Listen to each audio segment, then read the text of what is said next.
Glória a Deus. Cumprimento a todos na paz do Senhor Jesus. Amém. Que bom você pode estar hoje na casa do Senhor e assim podemos adorar, exaltar e bendizer o nome santo do Senhor Jesus.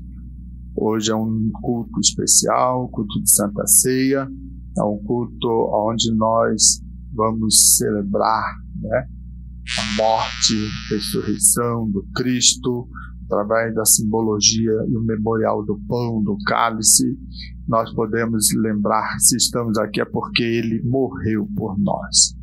E é muito bom você estar aqui nessa noite, e eu convido a você abrir a sua Bíblia no livro de Isaías, capítulo 53, somente o verso 5, onde queremos estar trabalhando este versículo durante esta mensagem. Isaías 53 e o verso 5. Aleluia! Nós queremos ler, acharam? Mas ele foi traspassado pelas nossas transgressões e moído pelas nossas iniquidades. O castigo que nos traz a paz estava sobre ele. Nós queremos trabalhar o tema, o corpo ferido que nos cura. E nesta noite, nós sabemos que ele verdadeiramente pode agir desta forma em nossas vidas. Nós, ao lermos o texto sagrado, Isaías 53 e o verso 5, nós iremos aqui identificar alguns pontos que são fundamentais. Nós também podemos entender que no capítulo 53 de Isaías, ele é considerado por muitos teólogos como o santo dos santos do Antigo Testamento. Por que isso? É porque é uma passagem muito importante, uma passagem que denota algo maravilhoso a respeito do Cristo vivo. Aqui nós temos uma escrita que foi inspirada pelo Espírito Santo ainda 700 anos antes de Cristo nascer. E é tão interessante que o profeta, ele vai descrevendo o texto com uma precisão de forma assim cirúrgica, ou seja, ele vai trabalhando bem de maneira detalhada o processo doloroso, o sofrimento daquele que foi o servo do Senhor. Isso nos traz a importância que devemos dar de atenção para esse capítulo, porque ele vai revelar alguém que ainda nem estava, de repente, no pensamento daquele povo, daquela sociedade em existir. Mas Deus, conhecedor de todas as coisas, já sabia o tempo, a hora e o momento exato do seu Filho, Jesus Cristo, vir à Terra. E isso é maravilhoso, porque denota um Deus que é poderoso, um Deus que na sua soberania, na sua onisciência, ele conhecendo todas as coisas, ele vai escrevendo a história, e hoje nós que participamos dessa história, podemos então entender que naquele momento não vamos ver a imagem de um rei que era conquistador, montado, quem sabe, num cavalo branco, mas vamos ver a figura de um servo que voluntariamente se deixa desfigurar. Talvez você possa assim pensar, mas como pode, É um homem tão importante na história da humanidade, ele não veio galgando posições, sustentando status, mas ele se deixou se desfigurar, ele se colocou à disposição para um sofrimento, para dores, mas tudo isso ele fez porque Deus amou você. Isso é maravilhoso. É importante quando olhamos teologicamente que Isaías 53, ele também vai revelar a doutrina da substituição penal. E o que seria isso? É quando nós entendemos que quem era o culpado e que deveria estar lá, éramos nós, mas ele pagou um preço caro e se colocou substituindo nossas vidas, nossa situação dos dias de hoje, dos dias passados, para que pudesse ali sofrer a pena da morte da cruz. Nós também temos que entender que Cristo, ele não foi uma vítima das circunstâncias ou de um sistema político, mas ele foi o Cordeiro de Deus que sofreu em nosso lugar e por nossa causa. Isso muda totalmente a história de um líder, onde ele verdadeiramente não está baseado ou embasado em ideologias, em sistema, mas quando ele vai à cruz, ele vai porque tem uma promessa, tem um projeto, tem uma aliança, tem uma proposta gloriosa. E quando Deus se revela lá em João 13,16, o texto auro bíblico, dizendo que Deus amou o mundo de tal maneira que deu o seu Filho para que todo aquele que nele crer não pereça, mas tenha a vida eterna. Então nós podemos compreender que a única coisa em que Cristo se embasou foi em obedecer e cumprir o amor de Deus em sua vida lá na cruz, para que eu e você pudéssemos ser alcançados. Então o Cordeiro de Deus, que sofre em nosso lugar e por nossa causa, cumpre um propósito. Hoje, culto de Santa Ceia, nós podemos então entender que a Santa Ceia não é a questão do pão que partimos ser muito mais que, de repente, necessário, muito mais que, de repente, obrigatório, muito mais que, de repente, uma condição que você precisa estar realmente tomando dele, participando dele por acaso ou por rotina. Não, não é isso. O pão da Santa Ceia, o ato hoje, ele vai estar simplesmente sendo mais que um símbolo. Ele é um memorial vivo. Ele é um processo onde nós, ao tocar no pão, ao tocar no cálice, vamos entender que Jesus e o seu corpo, ele foi ferido e entregue por nós. Então vai muito mais além de um processo simbólico. Isso precisa ser memorial vivo na tua vida, entrando na casa do Senhor, em um culto de Santa Ceia. Você precisa entender que ele foi lá na cruz, porque substituiu as minhas causas, o meu pecado, a minha pena, que era terrível, mas ele pagou o preço, porque ele me amou primeiro. Aleluia. Embora que o pão continua sendo pão, mas o Espírito Santo, ele usa esse ato de fé para nos conectar com o poder restaurador da cruz. Ele nos traz a cura, ele nos traz o perdão, e algo maravilhoso que acontece no processo que naquele que aceita Cristo como seu Salvador, é que ele transforma a sua vida caída. Você que estava morto em pecado, e ele te dá condição de restaurar essa vida em uma vida nova. Então todos que participam com discernimento e fé são alcançados por esse processo maravilhoso. É muito importante hoje, ao participarmos desta mesa, não estarmos apenas em um exercício de memória histórica, mas em uma conexão espiritual. É importante que haja essa conexão aonde eu e você estamos diante da presença do Todo-Poderoso, aquele que é a fonte de vida, aquele que é a fonte de cura, aquele que é a fonte de paz e aquele que é a fonte da redenção para toda a humanidade. Então, participar desta mesa não é apenas um exercício somente.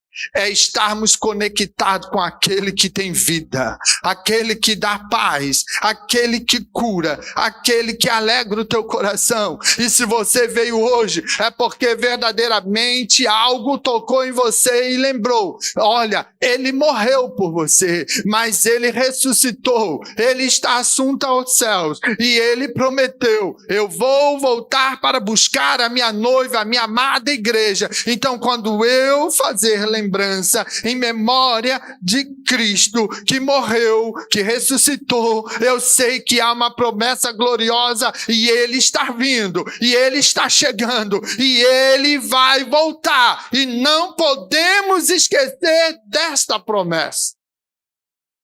Os dias são maus. Os dias, muitas das vezes, na sua correria, as suas tarefas, agendas e tantos compromissos que temos, muitas das vezes ficamos absortos das coisas e esquecemos que existe uma promessa. E se estamos aqui e fomos comprados com sangue precioso, é porque ele prometeu ir nos buscar para com ele estar. E quanto tempo, às vezes, nós tiramos para refletir sobre essa promessa? Quanto tempo nós temos durante as 24 horas do dia parando para pensar e refletir em silêncio com ele, na presença dele, diante do altar dele, para questionar-nos se estamos em condições, se verdadeiramente valeu a pena o corpo ferido, o corpo que revela a gravidade do pecado. Será que valeu a pena para eu e você? Quando eu ignoro, quando eu simplesmente só lembro que no domingo tem culto e eu preciso ir, porque eu tenho denominado na minha história que sou um cristão. Será que estamos nessa situação?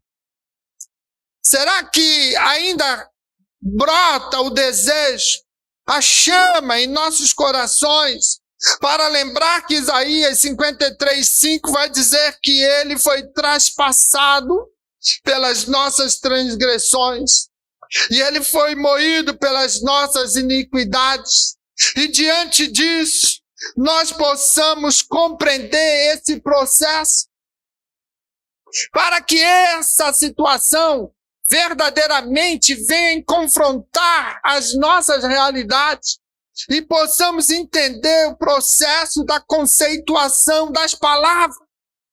Porque quando Isaías, dentro do processo original do hebraico, essas palavras elas vêm carregadas com força, que é a tradução que às vezes ela é suavizada, transpassado do verbo grego, ou da palavra grega, halal, quer dizer que ela traz na sua ideia o ato que ele foi perfurado até o outro lado, ou seja, passou ao outro lado.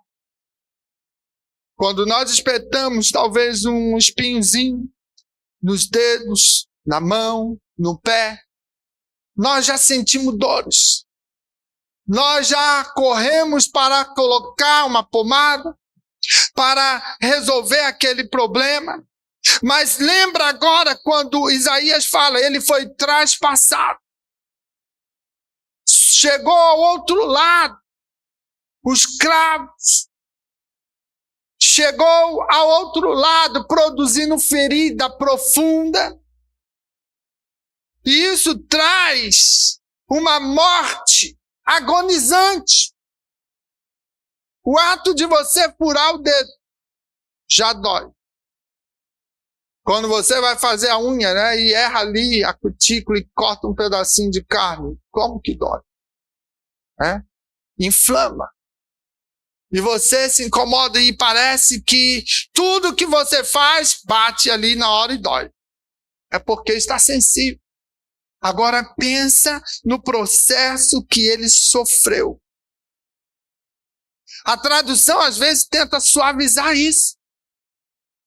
para que, de uma forma poética, entendamos o processo que ele enfrentou por você, por mim. E nós não damos o devido valor.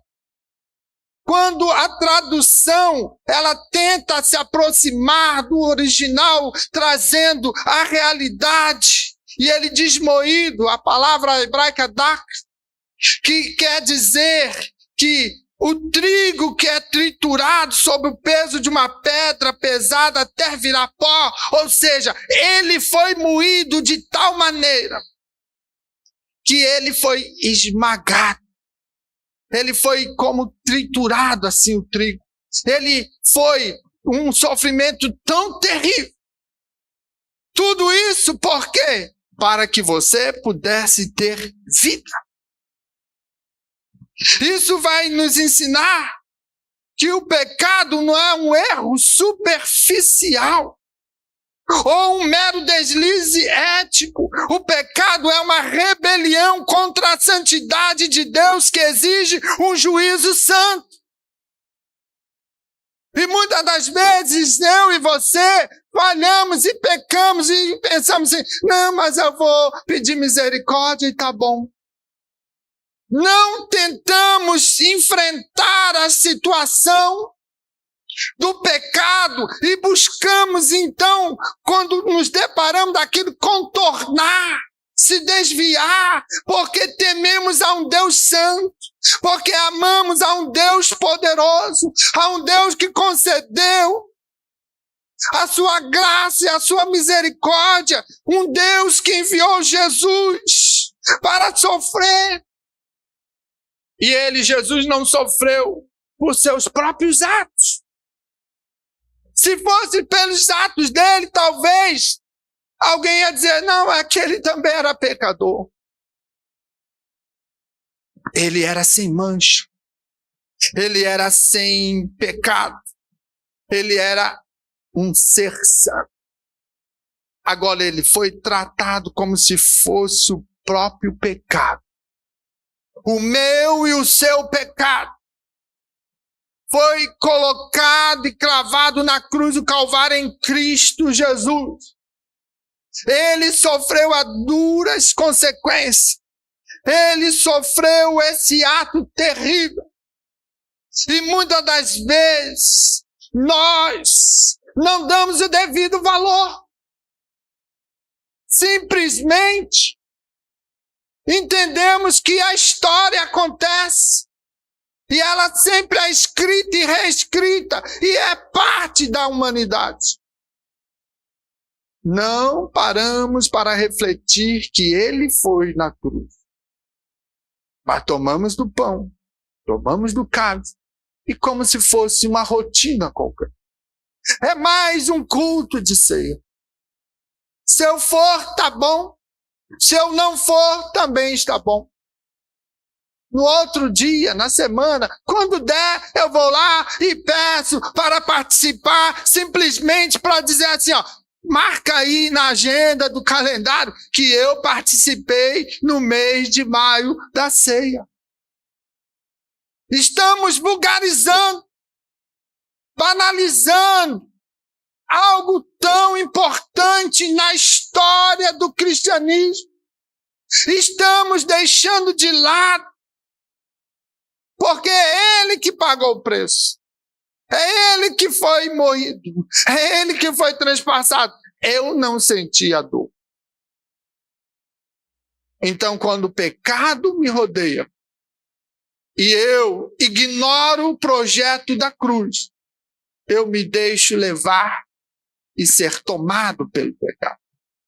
E quando cometo o pecado, quando é consumado o ato do pecar, muitas das vezes ainda quando a consciência está em níveis sensíveis que você errou, que você está falhando, você corre aos pés do Senhor e pede, Deus, misericórdia. Eu não posso sentir esse vazio. Eu não posso estar sentindo essa situação de separação. Deus, tem misericórdia. Mas e aquele que muitas das vezes já nem sente mais isso.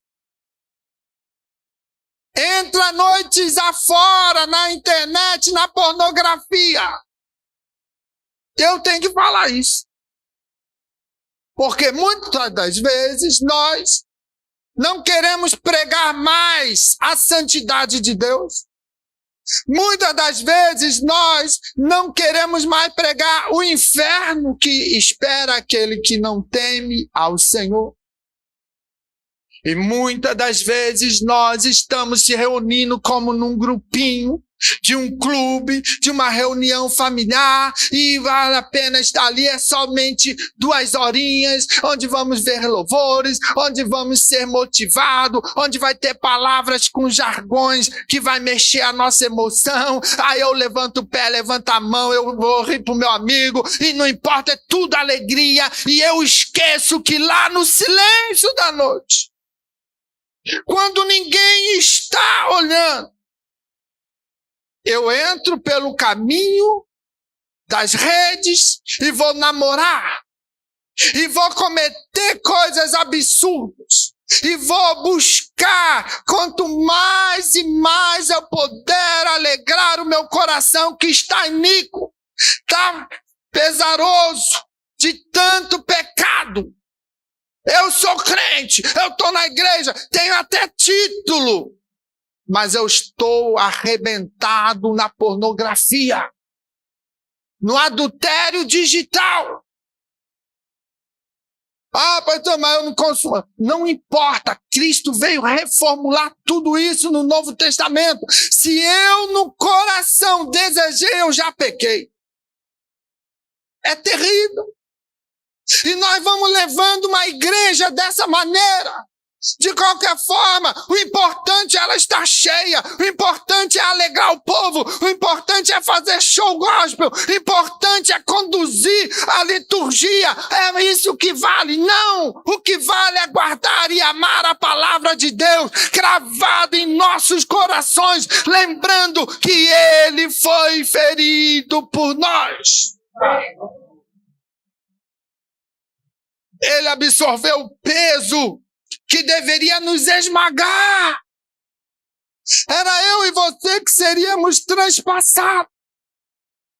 Era eu e você que iríamos ser moídos.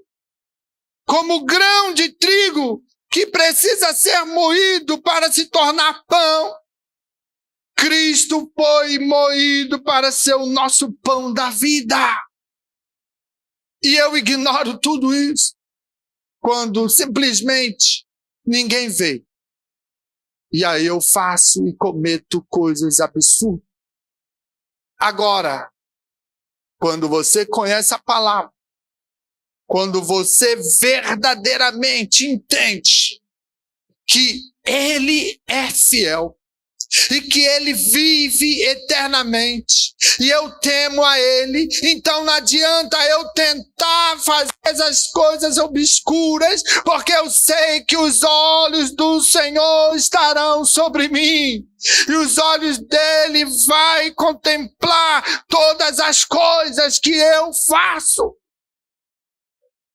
Então não adianta na calada da noite você ficar passeando nos sites, namorando nos chats e buscando os caminhos, talvez, para alegrar um desejo da carne que está operando na tua vida.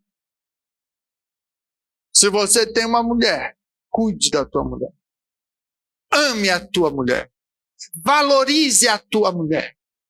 Não vai buscar fantasias fora. Se você tem um esposo, ame o teu esposo. Agrade ao seu esposo. Sirva ao seu esposo. Não deixe que conversas banais, frívolas e uma série de outros fatores te absorva na internet. E você fica lá conversando. Ah, mas pastor, o meu marido não diz que eu sou bonita.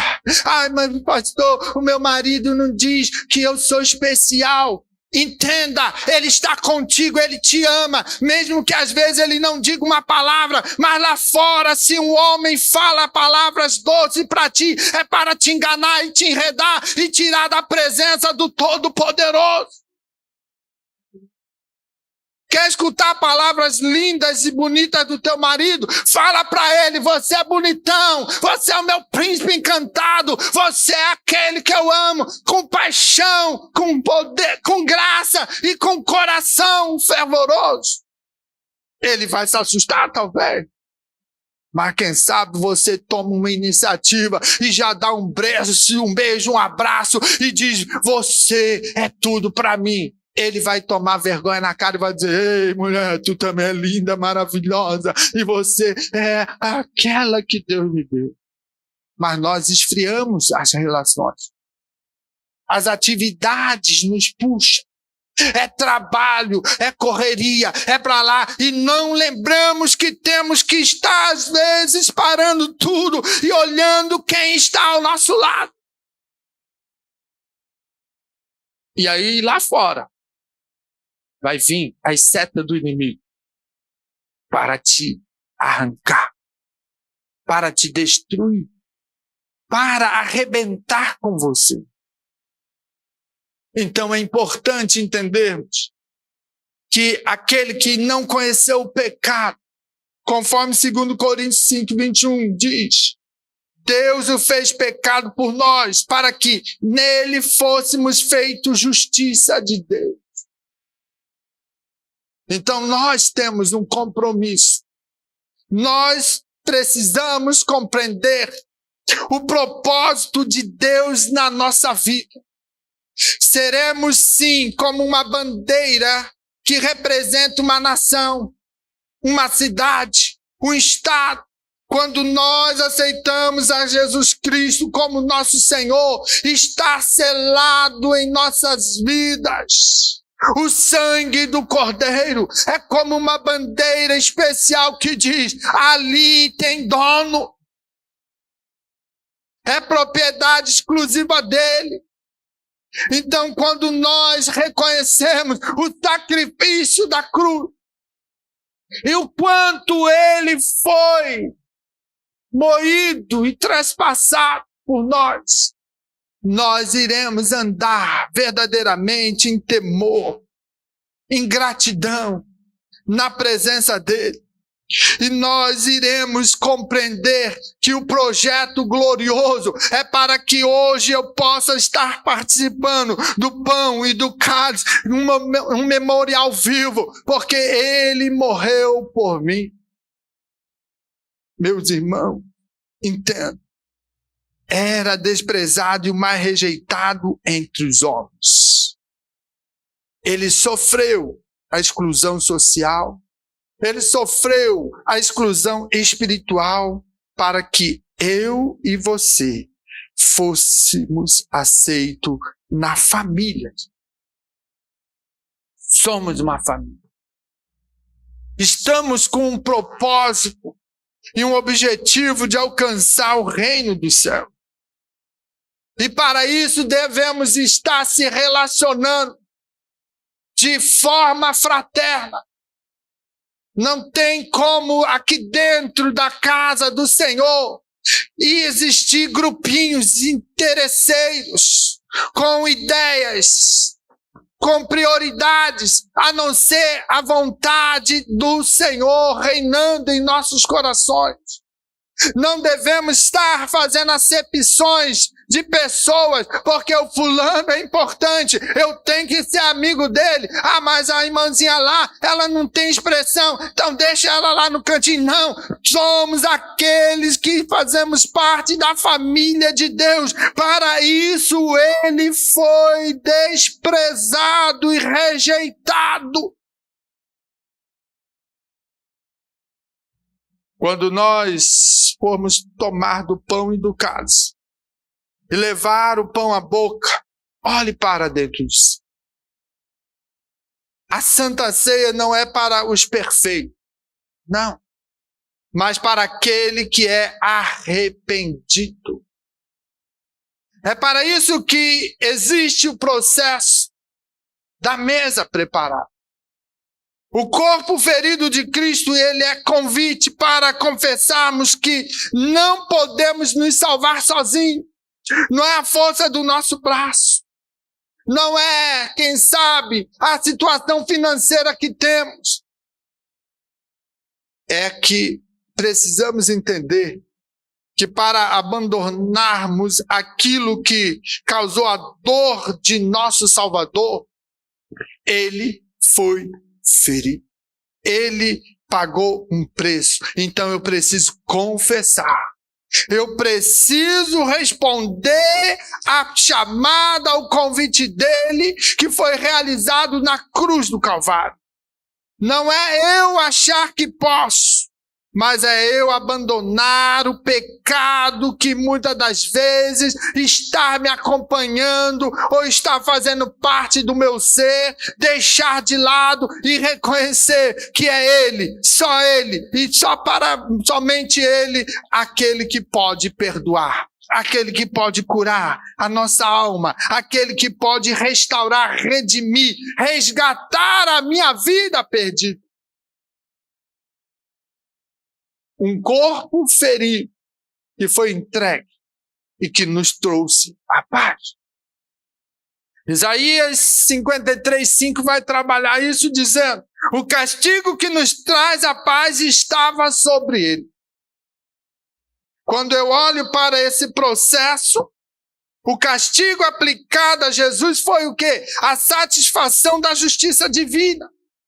Na teologia bíblica, quando se fala paz, shalom, não é apenas a ausência de conflito, mas é a restauração da plenitude. Plenitude fala de uma eficácia, de um processo completo, estar pleno, estar satisfeito. Então, quando você tem a paz de Cristo no coração, você vive a plenitude da glória, da presença e da paz do Senhor. É importante quando nós entendemos isso, porque outrora estávamos num estado de inimizade com Deus. Devido que a queda lá no Éden. Adão caiu, se rebelou, desobedeceu. Mas quando eu olho para Cristo na cruz, ele vem trabalhar como aquele que pode garantir a nossa vitória. Ele é o nosso fiador. Ele recebe a ira e nos devolve a adoção. Ele leva sobre ele os nossos pecados e nos dá o perdão. Ele tira de nós aquela vida morta em pecado e nos dá vida em Cristo Jesus. Então vale a pena experimentarmos a paz na ceia do Senhor. É uma paz comprada, é uma paz que garante, é uma paz que custou a vida do Filho de Deus.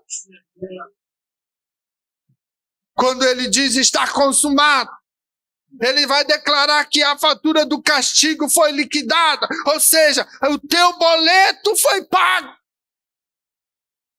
Por isso, a paz do cristão não é um sentimento passageiro, jamais. A paz do cristão depende verdadeiramente de uma posição legal na presença dele, vivendo com ele, em harmonia com ele, no relacionamento com Deus. Nós fomos declarados justos, nós vivemos em paz porque ele pagou o preço.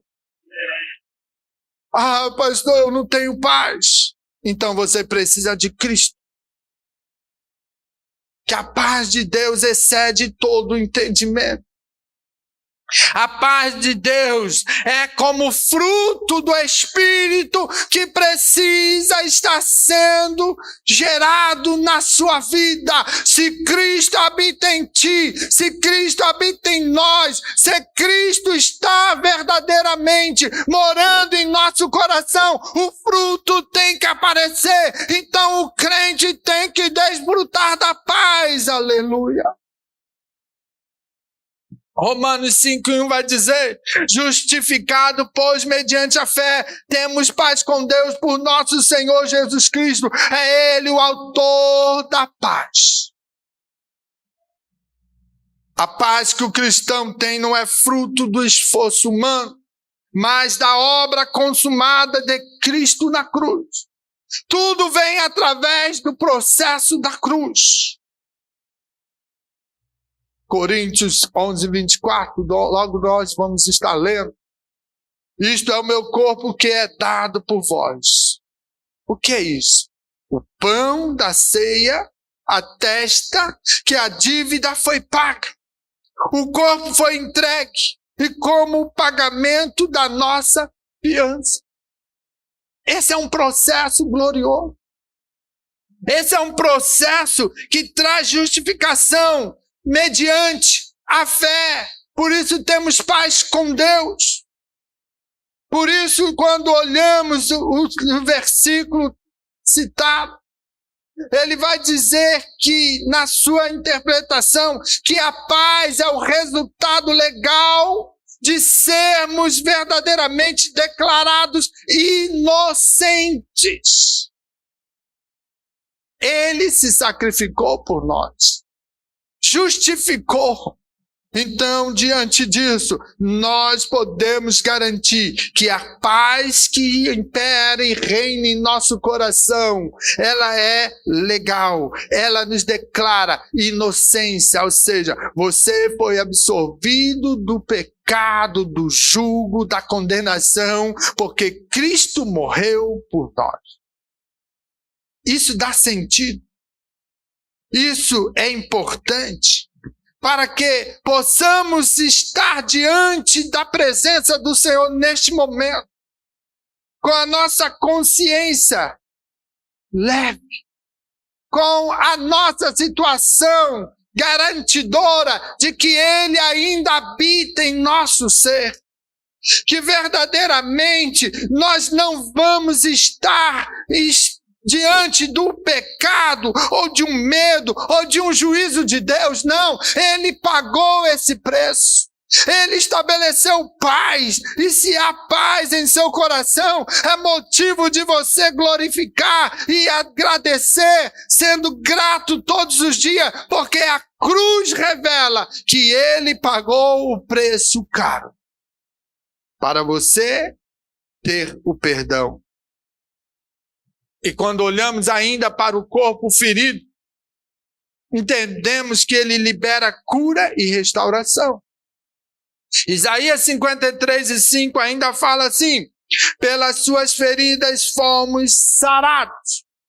E dessa forma, a expressão fomos sarados, que do hebraico fala a palavra rafá, possui um alcance integral, ou seja, fomos na totalidade alcançado por esse processo de ele ser ferido na cruz do Calvário. Isso não vai se limitar apenas ao perdão da alma, mas ele vai se estender ao cuidado com o corpo e com as emoções, ou seja, ele cura na alma, ele perdoa o pecado e ele estende no processo progressivo da sua jornada, da sua caminhada com ele, um ato curador, um ato satisfatório de estar tua vida no cuidado da preciosa graça do Senhor. Ele está contigo todos os dias. Ele está contigo dando as condições. Olhando para a teologia da expiação, nós vamos entender que Cristo nos ensina um processo maravilhoso. Ele carregou o homem por inteiro no madeiro. Não é somente o coração, como alguns dizem. Deus quer só o coração. Não, Deus te levou inteiro, o teu ser, a tua personalidade, as tuas atitudes, todas as situações complexas do ser humano foi colocada na cruz do Calvário para que pudesse alcançar a redenção verdadeira, real e maravilhosa. Por quê? Não adianta somente dar o coração, mas eu tenho que estar verdadeiramente na plenitude da presença dele, andando para adorar, para glorificar, para sim ser santificado por ele, porque a presença do Senhor em nossa vida, ela nos santifica, e se ela nos santifica, quanto mais sou santificado, mais presença eu desfruto, quanto mais eu sou santificado, mais parecido com ele eu me demonstro, quanto mais eu sou santificado, mais pertinho do céu eu chego. Por quê? Porque ele tem prazer em andar em santidade comigo. É necessário compreender isso. Quando o apóstolo Pedro vai usar lá o termo parecido lá em 1 Pedro 2,24, quando ele usa o tempo verbal agora, foste sarado. Ele traz para um tempo passado. Não é o ato atual. Você já foi sarado na cruz. Você já foi justificado. Isso significa que há uma provisão, que há um processo de restauração estabelecida para o futuro próximo, a eternidade. Isso é o que nós devemos cuidar. É isso que nós devemos observar na nossa jornada. Ele pagou um preço lá atrás. Justificou. Nós, pelo Evangelho transformador, fomos alcançados, fomos sarados, fomos de forma perdoados. E o nosso ser agora está santificado nele. Então, daqui para frente, eu preciso me desviar do mal. Eu preciso renunciar ao pecado. Eu preciso pedir sabedoria, discernimento em oração, para que Deus me dê graça suficiente para alcançar a promessa de vida eterna. Porque se eu fui sarado na presença dele, pela restauração do seu sacrifício, então a eternidade já está garantida para mim. Então eu devo garantir chegar lá, desviando do mal, desviando do pecado. Então o pão da Santa Ceia hoje, ele é como o remédio que veio do céu. Ele vem para te dar grande força, para te dar condições. E quando nós entendemos isso, compreendemos esse processo de forma correta no corpo do Senhor, nós vamos sempre reconhecer que as nossas feridas que foram abertas para que nós pudéssemos sofrer o dano, ele fechou e nos salvou, nos libertou e nos curou de maneira espetacular. Então, vale a pena você continuar ferido? Vale a pena você ficar verdadeiramente vivendo essa vidinha nominal de cristão, mas longe da presença dele, porque você não entendeu o processo do corpo ferido, você não entendeu que o corpo ferido ele tem o poder de curar, porque você não entendeu que o sangue derramado ele dá vida. Você não entendeu que a redenção em Cristo Jesus é uma promessa gloriosa lá de Gênesis 3:15.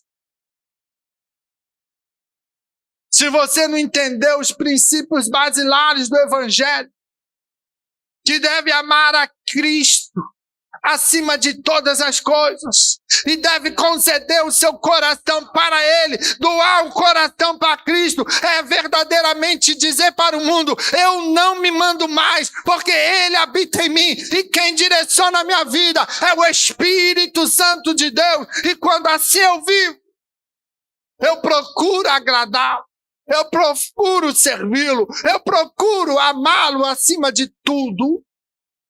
Então, meu amado, na cruz, Jesus não apenas removeu os nossos pecados, mas Ele também carregou as nossas dores. Isso é fundamental. Ele tomou sobre si as nossas enfermidades e carregou as nossas dores. Cristo não foi apenas um substituto para o pecado, mas um portador das nossas fraquezas e enfermidades. Então não crucifique Jesus novamente. Ele já morreu lá na cruz por nós. Mas tem gente que fica vivendo na igreja brincando de ser crente, andando pelos caminhos tortuosos, distante da presença dele, e cada vez que você peca, é como se você lançasse Cristo de novo na cruz para dar solução para o teu problema. Ele já pagou o preço, ele não precisa estar lá, a cruz está vazia, o túmulo está vazio, porque ele já morreu e ressuscitou, e hoje ele está à destra de Deus Pai. E por que você insiste em pecar? Por que você insiste a sustentar essa condição tão banal, tão miserável? Você não sente mais a presença de Deus. Você não consegue mais orar. Você não consegue mais ler a Bíblia. Você não consegue nem lembrar daquele dia que foi batizado com o Espírito Santo, porque o mundo te corrompeu. A tua jornada sem fé, sem esperança, te afastou de Deus, e você ainda é religioso. Vem ao culto, participa, e até no dia de festa você se alegra e gera um certo temor, mas quando chega na segunda, o vazio é terrível. O deserto nunca acaba na tua história, porque você ignorou o projeto de cruz. E você quer viver nessa condição? Você quer insistir nesse processo? O pão não é uma rotina. Esta mesa não é simplesmente para cumprir o calendário da liturgia no mês. Não! É porque ele morreu por você. E que nós possamos entender e sentir a dor da cruz. E sentir o aperto que temos que ter toda vez que nos reunimos para desfrutar do pão e do cálice, que ele pagou um preço caro. Um preço imensurável. Não existe riqueza neste mundo que pode substituir o preço do sangue do Cordeiro de Deus. Então, nesta noite, não venha ver o pão apenas como rito. Não venha estar nesse culto vazio, desprendido, sem querer estar na presença dele.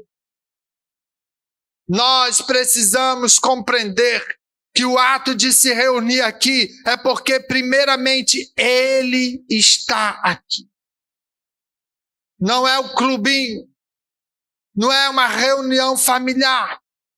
É a presença poderosa e gloriosa daquele que morreu por nós. É aquele que verdadeiramente entregou-se de corpo e alma para substituir eu e você na cruz e nos libertar de uma condição que lá em Gênesis, lá no Éden, o homem pela rebelião e desobediência caiu, introduziu no mundo o pecado, introduziu a separação, mas ele, Cristo, morreu por mim e por você. Ele sofreu a dor crônica, o trauma, ele sofreu o ato de ser perfurado, ele sentiu o que é ser moído pelos nossos pecados. Então eu preciso ser verdadeiramente grato a Deus, se ele me sustentou até aqui, e se hoje eu posso participar do pão e do cálice e dar o devido valor e o sentido e a memória esteja viva, porque hoje ele me concede isso, é porque verdadeiramente o preço que ele pagou é precioso. Então, nessa noite, Talvez você, que mensagem dura. Porque eu não fiquei em casa vendo os Gideões. Talvez lá ia ter um movimentozinho. Talvez lá uma palavra seria mais agradável. A palavra de Deus para ti é essa hoje. Se converta do teu mal, do teu caminho, das tuas atitudes. Para de ficar entrando na madrugada nos ambientes carnais, devasso, imorais. Acordou, pediu sono, dobra o teu joelho e vai orar. Vai pedir misericórdia, vai pedir força, vai pedir graça, porque o Deus Todo-Poderoso vai estar atento a ouvir o teu clamor. Mas enquanto você não toma essa atitude, o céu cada vez mais fica distante. A promessa existe, mas está distante para aquele que tem como opção seguir os desejos da carne. Aquele que ignora que o corpo dele foi traspassado para nos abrir caminho. Aquele que ignora que o corpo dele foi moído para ser o nosso sustento. E ele foi ferido para ser a nossa medicina, a nossa cura, a nossa redenção.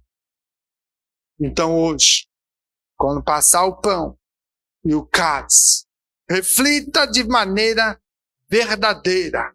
Eu estou apto para participar. Pastor, não, vou, quem sabe na próxima. Não, não é assim. Confesse aí o teu pecado. Rasga o seu coração na presença dele, para que ele venha curar esse mal. E deixa, a Bíblia diz, aquele que confessa e deixa alcança misericórdia. É hoje.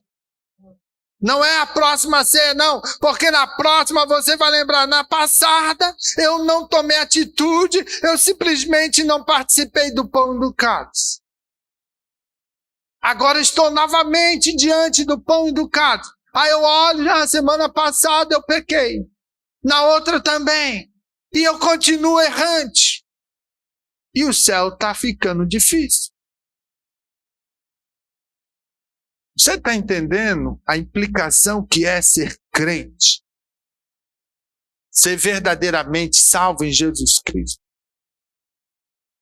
É aquela mentirinha básica, né, que eu estou acostumado, que não faz mal. É ela mesmo que te leva para o inferno. É aquela puladinha de cerca que, em vez de quando ninguém viu, ele viu. É aquela intenção maligna de enganar o outro, que já está produzida na tua mente, e você vai fazer. E aí você sai com um propósito, com a intenção, e vai lá e engana. É a conta que você não paga porque você não quer. Bom, eu poderia citar uma série de coisas que comprometem.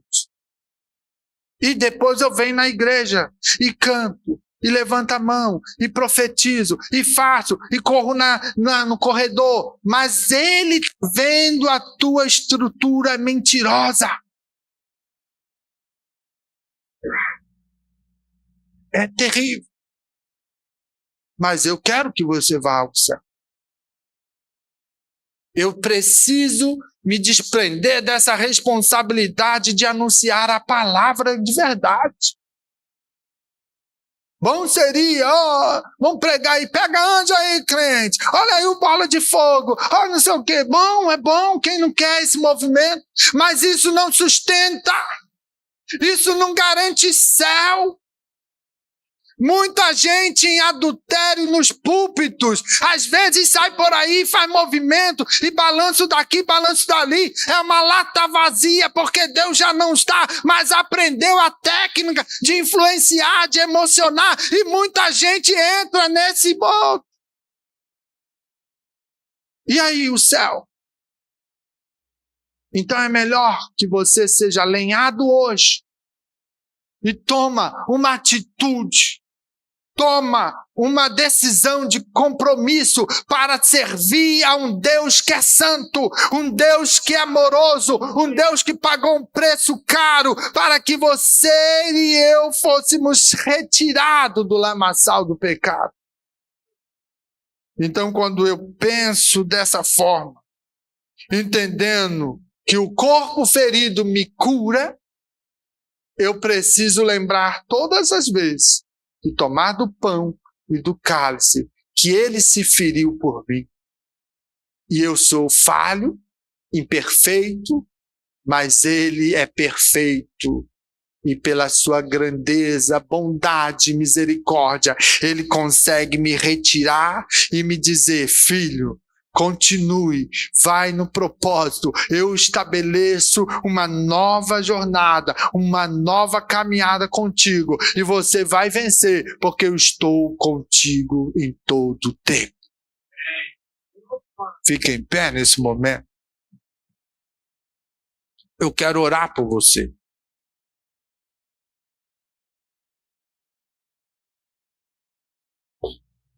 Eu quero clamar a Deus, interceder a Ele por sua vida. Não é necessário vir à frente para que talvez não se sinta envergonhado, porque Deus, Ele conhece o teu coração. Ele sabe quantas noitadas você enfrentou.